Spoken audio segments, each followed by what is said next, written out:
നാളത്തെ ആശങ്കകൾക്കൊടുവിൽ യുക്രൈൻ യുദ്ധം അവസാനിപ്പിക്കാൻ ചർച്ച നടത്താൻ റഷ്യൻ പ്രസിഡന്റ് വ്ളാഡിമിർ പുടിനുമായി ഫോണിൽ സംസാരിച്ചതായി അറിയിച്ചിരിക്കുകയാണ് അമേരിക്കൻ പ്രസിഡന്റ് ഡൊണാൾഡ് ട്രംപ്. യുദ്ധക്കളത്തിലെ കൊലപാതകങ്ങളിൽ പുടിന് ശ്രദ്ധയുണ്ട്, അതിനാൽ ചർച്ചയിലൂടെ പരിഹാരം കണ്ടെത്താനാകുമെന്നാണ് പ്രതീക്ഷയെന്നും ട്രംപ് പറയുന്നു.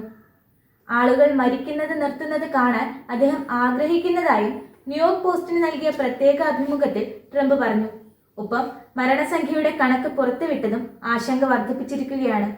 3 വർഷത്തെ പോരാട്ടം അവസാനിപ്പിക്കാൻ യുക്രൈനുമായി നേരിട്ട് ചർച്ച നടത്താൻ തയ്യാറാണെന്ന് പുടിൻ നേരത്തെ സൂചന നൽകിയിരുന്നു.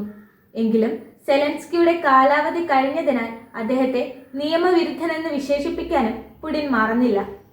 യുദ്ധം അവസാനിപ്പിക്കുന്നതിനെ കുറിച്ച് അമേരിക്കൻ റഷ്യൻ ഉദ്യോഗസ്ഥർ ഇതിനകം സംസാരിച്ചിട്ടുണ്ടെന്ന് ട്രംപ് നേരത്തെ പറഞ്ഞിരുന്നു. 2022 താൻ പ്രസിഡന്റായിരുന്നെങ്കിൽ യുദ്ധം ഒരിക്കലും സംഭവിക്കില്ലായിരുന്നുവെന്ന് ട്രംപ് വീണ്ടും ഉറപ്പിച്ചു പറഞ്ഞു. പുടിനും ഈ പ്രസ്താവനയെ പിന്തുണച്ചു. എനിക്ക് എപ്പോഴും പുടിനുമായി നല്ല ബന്ധമുണ്ടായിരുന്നുവെന്നും ട്രംപ് പറഞ്ഞിട്ടുണ്ട്. പിന്നാലെയാണ് ഞെട്ടിപ്പിക്കുന്ന മരണക്കണക്കും പുറത്തുവിട്ടത്. റഷ്യ യുക്രൈൻ യുദ്ധത്തിൽ 20 ലക്ഷം പേർ കൊല്ലപ്പെട്ടതായാണ് ട്രംപ് പറയുന്നത്. യുദ്ധത്തിൽ യുക്രൈന്റെ നഷ്ടങ്ങളെക്കുറിച്ച് പാശ്ചാത്യ മാധ്യമങ്ങൾ തെറ്റായ വിവരങ്ങളാണ് പുറത്തുവിടുന്നതെന്ന റഷ്യയുടെ ആരോപണം ശരിവെക്കുന്ന വെളിപ്പെടുത്തലാണ് ട്രംപ് നടത്തിയിരിക്കുന്നത്.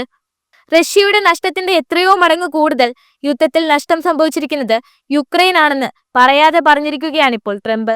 ദേശീയ സുരക്ഷാ ഉപദേഷ്ടാവ് മൈക്ക് വാൾട്സിനൊപ്പമാണ് അദ്ദേഹം ഈ പരാമർശങ്ങൾ നടത്തിയതെന്നതാണ് ന്യൂയോർക്ക് പോസ്റ്റ് റിപ്പോർട്ട് ചെയ്യുന്നത്. എന്നാൽ ട്രംപിന്റെ ഈ വെളിപ്പെടുത്തലിൽ റഷ്യ ഇതുവരെ പ്രതികരിച്ചിട്ടില്ല.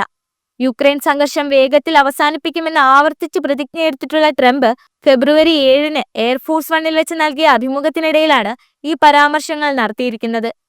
ട്രംപുമായുള്ള അഭിമുഖത്തിൽ നിന്നും ലഭിച്ച പുടിനുമായുള്ള ഫോൺ കോളിന്റെ ഒരു വിവരങ്ങളും ന്യൂയോർക്ക് പോസ്റ്റ് പങ്കുവച്ചിട്ടില്ലെന്നതും ശ്രദ്ധേയമാണ്. റഷ്യൻ പ്രസിഡന്റ് വ്ളാഡിമിർ പുടിനുമായി എത്ര തവണ ആശയവിനിമയം നടത്തി എന്ന ചോദ്യത്തിനും ഡൊണാൾഡ് ട്രംപ് കൃത്യമായ ഒരു ഉത്തരം നൽകാൻ തയ്യാറായില്ല. എന്നാൽ യുക്രൈനുമായുള്ള ശത്രുത അവസാനിപ്പിക്കാൻ പുടിൻ ആഗ്രഹിക്കുന്നുവെന്നാണ് ട്രംപ് വെളിപ്പെടുത്തിയിരിക്കുന്നത്. ചെറുപ്പക്കാരും കുട്ടികളും അടങ്ങുന്ന ആളുകൾ അർത്ഥശൂന്യമായി കൊല്ലപ്പെട്ടുകൊണ്ടിരിക്കുന്നത് അവസാനിപ്പിക്കാൻ പുടിൻ ആഗ്രഹിക്കുന്നതായും ട്രംപ് അഭിമുഖത്തിൽ പറയുന്നുണ്ട്. യുക്രൈൻ പ്രതിസന്ധി പരിഹരിക്കുന്നതിനുള്ള സാധ്യതകൾ ചർച്ച ചെയ്യുന്നതിന് വ്ളാഡിമിർ പുടിനുമായി കൂടിക്കാഴ്ച നടത്താനുള്ള ആഗ്രഹം ഡൊണാൾഡ് ട്രംപ് മുൻപ് പലകുറി പ്രകടിപ്പിച്ചിട്ടുണ്ട്. ചർച്ചകൾക്ക് തയ്യാറാണെന്ന് റഷ്യയും പറയുകയുണ്ടായി. ട്രംപ് അധികാരമേറ്റതിനു ശേഷം അമേരിക്കയുമായുള്ള ഇടപെടൽ വർദ്ധിച്ചതായി ക്രെംലിൻ വക്താവ് ദിമിത്രി പെസ്കോവും അഭിപ്രായപ്പെട്ടിരുന്നു. ശത്രുത രൂക്ഷമാകാൻ അനുവദിച്ചതിന് ട്രംപ് തന്റെ മുൻഗാമിയായ ജോ ബൈഡനെയും കുറ്റപ്പെടുത്തുകയുണ്ടായി. ട്രംപ് തന്റെ സമാധാന പദ്ധതി പരസ്യമായി വെളിപ്പെടുത്തിയിട്ടില്ലെങ്കിലും നിലവിലെ സംഘർഷം മരവിപ്പിക്കുക, യൂറോപ്യൻ സൈനികർ പെട്രോളിംഗ് നടത്തുന്ന ഒരു സൈനികവൽക്കരിക്കപ്പെട്ട മേഖല സ്ഥാപിക്കുക, യുക്രൈനെ നാറ്റോയിൽ ചേരുന്നതിൽ നിന്ന് വിലക്കുക എന്നീ നിർദ്ദേശങ്ങളാണ് ട്രംപ് മുന്നോട്ട് വയ്ക്കുന്നത്. എന്നാൽ ട്രംപിന്റെ ഈ നിർദ്ദേശം റഷ്യ തള്ളിക്കളഞ്ഞിട്ടുണ്ട്. യുക്രൈനിലെ സംഘർഷം മരവിപ്പിക്കുന്നതിൽ താൽപ്പര്യമില്ലെന്നാണ് റഷ്യ വ്യക്തമാക്കിയിരിക്കുന്നത്. പകരം നിരവധി പ്രധാന പ്രശ്നങ്ങൾ പരിഹരിക്കുന്ന കൂടുതൽ സമഗ്രമായ ഒരു ഒത്തുതീർപ്പിനായാണ് റഷ്യ ശ്രമിക്കുന്നത്. റഷ്യയുടെ നിയന്ത്രണത്തിന് കീഴിലുള്ള പ്രദേശങ്ങളെ അംഗീകരിക്കുക, സ്ഥിരമായ നിഷ്പക്ഷതയിലേക്കും സൈനികവൽക്കരണത്തിലേക്കും ഡിനാസിഫിക്കേഷനിലേക്കും യുക്രൈൻ പോവുക എന്നതാണ് റഷ്യ മുന്നോട്ട് വയ്ക്കുന്ന നിർദ്ദേശം. അതിന് യുക്രൈൻ തയ്യാറല്ലെങ്കിൽ പൂർണ്ണമായും ആ രാജ്യം തന്നെ പിടിച്ചെടുക്കാനാണ് റഷ്യ പദ്ധതി തയ്യാറാക്കിയിരിക്കുന്നത്. യുക്രൈന്റെ നട്ടെല്ലായ ഡോൺബാസിലെ പ്രധാന നഗരമായ ദിസഷിൻസ്കിന്റെ നിയന്ത്രണവും റഷ്യൻ സൈന്യം പിടിച്ചെടുത്തു കഴിഞ്ഞു. സംഘർഷത്തിന്റെ ആദ്യഘട്ടങ്ങൾ മുതൽ യുക്രൈൻ സൈന്യം ഇവിടെ കേന്ദ്രീകരിച്ചാണ് മൈനുകളും കൂമ്പാരങ്ങളും ശക്തിപ്പെടുത്തിയിരുന്നത്. 5 മാസത്തെ ദിസഷിൻസ്ക് യുദ്ധത്തെക്കുറിച്ചുള്ള സ്ഥിതിവിവര കണക്കുകളും റഷ്യൻ പ്രതിരോധ മന്ത്രാലയം ഇപ്പോൾ പുറത്തുവിട്ടിട്ടുണ്ട്. 8 ബ്രിഗേഡുകളും വിദേശ കൂലിപ്പടയാളികളും ഉൾപ്പെടെ 40,000-ഓളം സൈനികരെയാണ് യുക്രൈൻ ഈ നഗരം പ്രതിരോധിക്കാൻ രംഗത്തിറക്കിയതെന്നാണ് റഷ്യൻ സൈന്യം പറയുന്നത്. ഏറ്റവും ശക്തരും കടുത്ത ദേശീയവാദികളുമായ യൂണിറ്റുകളും ഈ സേനയിൽ ഉൾപ്പെട്ടിരുന്നുവെന്നും റഷ്യൻ സൈനിക കേന്ദ്രങ്ങൾ വെളിപ്പെടുത്തിയിട്ടുണ്ട്.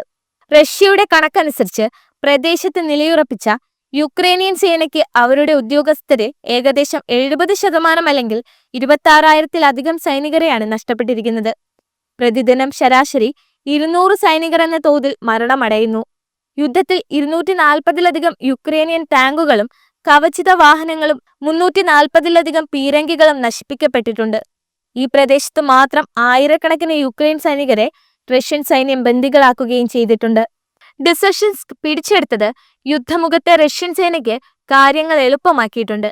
ഇത് കോൺസ്റ്റാന്റിനോവ്സ്കിയിലേക്കുള്ള വഴി തുറക്കുകയും DPRന്റെ വടക്കു പടിഞ്ഞാറായി സ്ഥിതി ചെയ്യുന്ന ക്രോമറ്റോക്സ് നഗരത്തിന് സമീപം കേന്ദ്രീകരിച്ചിരിക്കുന്ന യുക്രൈനിയൻ സേനയെ തുരത്താൻ റഷ്യൻ സൈന്യത്തെ സഹായിക്കുകയും ചെയ്യും. ഇതുപോലെ പല ഭാഗത്തു നിന്നായി യുക്രൈനെ വളഞ്ഞിരിക്കുകയാണ് റഷ്യൻ സൈന്യം. ഈ പോക്ക് പോയാൽ 3 മാസത്തിനുള്ളിൽ യുക്രൈനിലെ പ്രത്യേക സൈനിക നടപടി പൂർത്തിയാകുമെന്നാണ് റഷ്യൻ പ്രതിരോധ മന്ത്രാലയം പറയുന്നത്.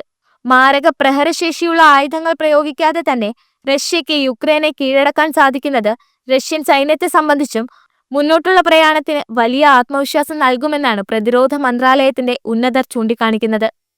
റഷ്യൻ സൈന്യം ഏറ്റുമുട്ടിയത് നാറ്റോ സഖ്യവും യൂറോപ്യൻ രാജ്യങ്ങളും ആയുധവും പണവും ടെക്നോളജിയും പരിശീലനവും നൽകി സഹായിക്കുന്ന യുക്രൈൻ സൈന്യത്തോടായതിനാൽ ഇനി ഏത് നാറ്റോ രാജ്യത്തോട് യുദ്ധം ചെയ്യാനും നിഷ്പ്രയാസം റഷ്യയ്ക്ക് സാധിക്കുമെന്നാണ് യുദ്ധവിദഗ്ധരും ചൂണ്ടിക്കാണിക്കുന്നത്. നാറ്റോ രാജ്യങ്ങൾ പറഞ്ഞയച്ച ആയിരക്കണക്കിന് കൂലിപ്പടയാളികളുടെ ശവപ്പറമ്പായും ഇതിനകം തന്നെ യുക്രൈൻ മണ്ണിനെ റഷ്യ മാറ്റിയിട്ടുണ്ട്. ഇതിനിടെ ട്രംപ് ഇപ്പോൾ സമവായത്തിന് ശ്രമിക്കുന്നതിന് പിന്നിലെ കാരണങ്ങളും ചില അന്താരാഷ്ട്ര മാധ്യമങ്ങൾ റിപ്പോർട്ട് ചെയ്തു തുടങ്ങിയിട്ടുണ്ട്.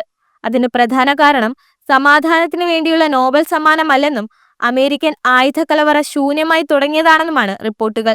ഇസ്രയേലിനെയും യുക്രൈനെയും സഹായിച്ചതാണ് ഇത്തരമൊരു അവസ്ഥയിലേക്ക് അമേരിക്ക എത്തിച്ചേരാൻ കാരണം. പ്രസിഡന്റ് തെരഞ്ഞെടുപ്പിന് മുൻപ് ട്രംപ് തന്നെ ഇക്കാര്യം പരസ്യമായി വെളിപ്പെടുത്തിയിട്ടുള്ളതുമാണ്. ഇസ്രയേലിനെ ചേർത്ത് നിർത്തുക, യുക്രൈനെ കൈവിടുക എന്ന നയം ട്രംപ് സ്വീകരിക്കാൻ കാരണവും ആയുധങ്ങളുടെ ഈ ദൗർബല്യമാണ്. പുതിയ കാലത്ത് ഒരു യുദ്ധം ജയിക്കുക അമേരിക്കയ്ക്ക് എളുപ്പമുള്ള കാര്യമല്ലെന്ന് ട്രംപിന്റെ വലം കൈയായ ഇലോൺ മസ്കിന് തുറന്നു പറയേണ്ടി വന്നതും ഈ യാഥാർത്ഥ്യം മനസ്സിലാക്കിയതുകൊണ്ടാണ്. ശക്തരായ ശത്രുവിനെ ആക്രമിച്ച ഒരു ചരിത്രവും സമീപകാലത്തായി അമേരിക്കയ്ക്കില്ല. ശത്രു ശക്തനാണെങ്കിൽ അവർ തിരിച്ചടിക്കുമെന്നുറപ്പായാൽ തന്ത്രപൂർവം പിന്മാറിയ ചരിത്രമാണ് ആ രാജ്യത്തിനുള്ളത്. അതുകൊണ്ടാണ് ട്രംപിന്റെ ആദ്യ ഭരണകാലത്ത് അമേരിക്ക ലക്ഷ്യമാക്കി ഉത്തര കൊറിയ മിസൈൽ തിരിച്ചുവച്ചപ്പോൾ സമവായത്തിനായി ട്രംപ് തന്നെ ഇടപെട്ടിരുന്നത്. അതേ ഉത്തര കൊറിയയുമായി നല്ല ബന്ധത്തിൽ പോകണമെന്നാണ് താൻ ആഗ്രഹിക്കുന്നതെന്നാണ് 2ാം തവണ പ്രസിഡന്റായ ഈ ഘട്ടത്തിലും ട്രംപ് പറയുന്നത്.